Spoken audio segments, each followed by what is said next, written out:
আসসালামু আলাইকুম। কি অবস্থা সবার? আশা করি সবাই ভালো আছেন। তো আপনারা দেখছেন কাউসার মোটো ব্লগ। তো যে পরিমাণ গরম পড়ছে ভাই এই কয়দিন ধইরা, এই সুযোগে কিছু ব্যবসায়ী যারা রাস্তাঘাটে এই যে শরবত টরবত বানায় বিক্রি করে, ওই দিন ফেসবুকেও দেখলাম, তারপরে টিভিতেও দেখলাম নিউজের মধ্যে লাশের বরফ দিয়ে নাকি এইসব শরবত টরবত বানাইতেছে ভাই। কি খাইবেন এগুলা বাইরে বলেন? তো আপনি তো অবশ্যই চাইবেন না যে আপনি এই লাশের বরফ দিয়ে শরবত খান বা এই ধরনের কিছু হোক আপনার সাথে। তো গরমে অবশ্যই আমাদের শরবত টরবত, পানি, স্যালাইন এগুলো একটু বেশি খাওয়ার প্রয়োজন পড়ে, কারণ গরমের সময় মানুষ অতিরিক্ত ঘামে, যার কারণে শরীরে পানি শূন্যতাও দেখা দিতে পারে। এই কারণে আমাদেরকে পানি জাতীয় খাবারগুলা, তরল খাবারগুলো একটু বেশি খাইতে হয়, পানি, স্যালাইন, শরবত। আর আপনাদের জন্য সাজেশন হইতেছে যে বাইরে এই ধরনের যে স্যালাইন শরবতগুলো পাওয়া যায় এগুলো না খাওয়াটাই বুদ্ধিমানের কাজ। কারণ কোন জায়গা থেকে না কোন জায়গা থেকে আপনার ড্রেনের পানি দিয়ে খাওয়াইলো, নাকি এই লাশের বরফ দিয়ে খাওয়াইলো শরবত, আরও খারাপ কিছু তো হইতে পারে। তো বোঝা মুশকিল। তো বাইরে এগুলো খাওয়ার দরকার নাই। প্রয়োজনে আপনি বাসায় যাওয়ার সময়, কাজ শেষে বা ডিউটি শেষে বাসায় যাওয়ার সময় আপনি একটা 2-3টা স্যালাইন নিয়ে যেতে পারেন, 2-একটা লেবু নিয়ে যাইতে পারেন, আর পানি তো বাসায় আছেই, সমস্যা নাই। প্রয়োজনে ফ্রিজে রেখে দিলেন ঠান্ডা পানি দিয়া, আপনি এই স্যালাইন, লেবু এগুলো দিয়ে আপনি শরবত বানিয়ে বাসায় নিজেই তৈরি করে খেলেন। কারণ রাস্তায় যে খাইবেন, দেখা গেছে এই একটা গ্লাস দিয়ে 100 জন খাইতেছে, কার কি রোগ আছে না আছে। আর বরফ টরফ এগুলো কই থেকে আনে, মাছের বরফ দিল না লাশের বরফ দিল, ঠিক আছে? আর এগুলাতে বিভিন্ন ধরনের কিন্তু রোগ জীবাণুও ছড়াইতে পারে। ভাইরাস জনিত যে রোগগুলা, এগুলা বিভিন্নভাবে কিন্তু ছড়ায়, এই খাবার টাবার এগুলোর মাধ্যমেই ছড়াই থাকে সাধারণত। তো এই জন্যই এটা আপনাদের প্রতি আমার সাজেশন। রাস্তাঘাটে হয়তো কম টাকায়, দেখা গেছে 10 টাকায় 15 টাকায় ভালো একটা শরবত পাইতেছেন, কিন্তু খাওয়ার পরে যে আপনার 10-15 হাজার টাকা নিয়ে টান দিবে না, এটার কিন্তু কোনো গ্যারান্টি নেই। তো সামান্য বা 5-10 টাকা বাঁচানোর জন্য দরকার নাই রাস্তাঘাটে এইসব জিনিস খাওয়ার, অ্যাভয়েড করাই ভালো। বাসায় যাইয়া নিজে শান্তি মতো নিজে তৈরি করে তারপরে খাবেন।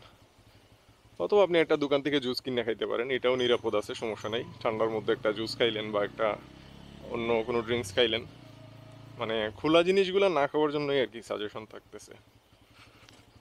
যাই হোক, গরম প্রচুর, রৌদ্র কালকেও ছিল সিলেটে আপনার প্রায় 34 ডিগ্রি, অবস্থা পুরো খারাপ।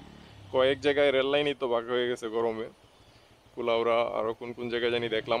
আর এই যে দেখেন কি অবস্থা, মানুষজন এই যে এগুলা রাইখা ছায়া যায় বৈশা রেস্ট করতেছে। এখনই আজকে সকালবেলায় তো অনেক গরম দেখতেছি, 30-এর কাছাকাছি। 30 হইতো না, 26-27 হইতে পারে এখন। এখন বাজে প্রায় 9টা, ভালোই রোদ উঠছে এখন। তো গ্যারান্টি নাই, সিলেটে আবহাওয়ার কোনো গ্যারান্টি নেই। এই দেখবেন রোদ্র, আবার এই একটু পরে আধা ঘন্টা পরেই দেখবেন যে অন্ধকার বেড়ে একবারে আইসা পড়ছে। তো সিলেটে ওয়েদারের কোনো গ্যারান্টি দেওয়া যায় না আসলে। তারপরেও রেনকোট সাথে আছে, যে কারণ বাইক যারা চালায় রেনকোট তো অবশ্যই সাথে রাখা লাগে বৃষ্টির সিজনে। ছাতা ধরে তো আর বাইক চালানো যায় না, এক হাতে আপনি ছাতা ধরবেন নাকি এক হাতে বাইক চালাইবেন। এই জন্য ওই যে ব্যাগের মধ্যে আছে রেনকোট, বৃষ্টি আইলে পরা যাবে, সমস্যা নাই। এই হইতেছে অবস্থা সবাই। আর যারা বাইক চালান না, এমনি নর্মাল যারা বাইরে আসা যাওয়া করেন বিভিন্ন কাজে, ছাতা একটা রাখতে পারেন সাথে। কারণ এই এত তাপমাত্রা, রোদ্রের সরাসরি না যাওয়াটাই ভালো। বিভিন্ন স্কিনের সমস্যা হইতে পারে, ঘামাচি, তারপরে আরও বিভিন্ন সমস্যা হয়। অতিরিক্ত রোদ্রে সরাসরি না যাওয়াটাই ভালো। প্রচুর গরম।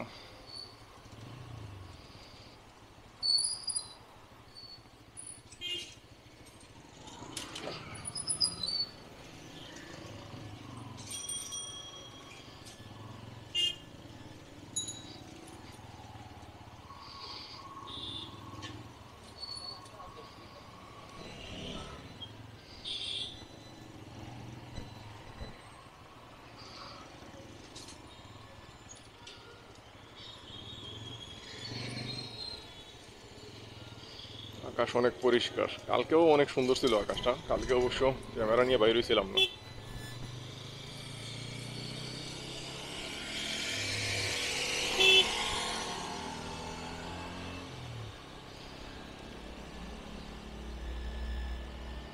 আকাশটা একটু ভিডিও করি, উঠতেছি কিনা বুঝতেছি না।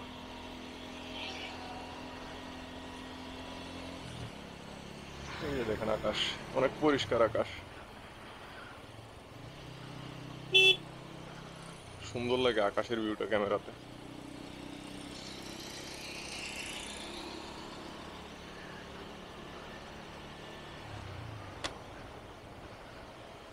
একদম পরিষ্কার, কিন্তু দুপুরে বা বিকালে কি হইতে পারে বোঝা মুশকিল।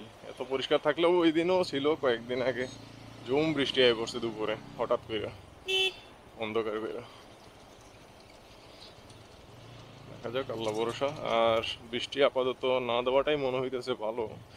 নদীর পানি কমতেছে একটু একটু, কারণ নদীর পানি বইরে গেছিল একদম কয়েকদিনে অতিরিক্ত বৃষ্টির ফলে। এখন আলহামদুলিল্লাহ, কালকে গেছিলাম নদীর পাড়ে, দেখছেন ফটো পোস্ট করছিলাম, পানি কমছে অনেকটা আগের চেয়ে আলহামদুলিল্লাহ। বাকিটা আল্লাহ ভরসা।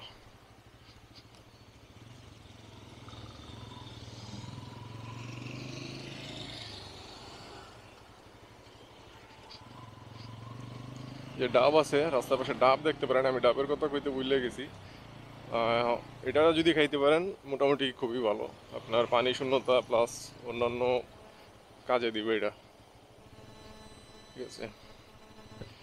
জন্ডিস টন্ডিস হওয়ারও সমস্যা, মানে ইয়া নাই, সম্ভাবনা নাই। ডাবটা খাইতে পারেন, খুবই ভালো। স্যালাইন ডাব আর গ্লুকোজ, গ্লুকোজ খাইতে পারেন। বাসা থেকে বেরোইলে আপনি একটা বোতলে মিক্স করে নিয়ে বেরোই গেলেন ফ্লাক্সে বা ইয়েতে, আপনার অফিস টফিসে গেলে আপনি সাথে রাখতে পারেন, ওইটা আপনি খাইলেন আর কি। গ্লুকোজটা ভালো শরীরের জন্য।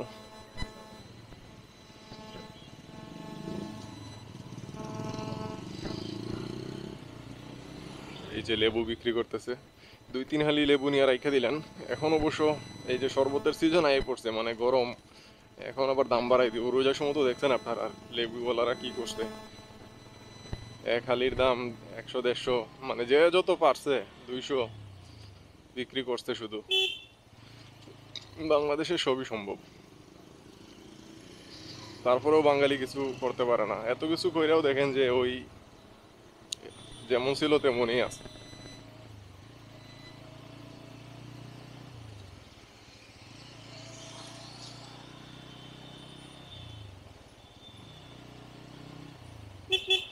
শরবত টরবত এগুলার দিক দিয়ে আবার আমার কাছে মনে হয় যে ইন্ডিয়াই বেস্ট, কারণ ইন্ডিয়াতে ওই যে প্রায় ভিডিওগুলো দেখি, যদিও আমার যাওয়া হয়েছে না। ইন্ডিয়াতে রাস্তাঘাটে কিন্তু অনেক ভালো শরবত বানায়, লেবু টেবু দিয়ে এগুলো অনেক সুন্দর ভালো শরবত বানায়। কিন্তু অন্য স্ট্রিট ফুডগুলো খুব একটা সুবিধার না, ভিডিও তো আপনারা দেখেনই। তবে শরবতের দিক দিয়ে আবার দেখলাম যে ভিডিওগুলোতে ভালো, মানে তারা বিভিন্ন ফ্লেভার ফ্লেভার দিয়ে সুন্দরভাবে শরবত বানায়। কিন্তু অন্য যে খাবারগুলো আছে স্ট্রিট ফুড, এগুলোর অবস্থা একবারে জঘন্য।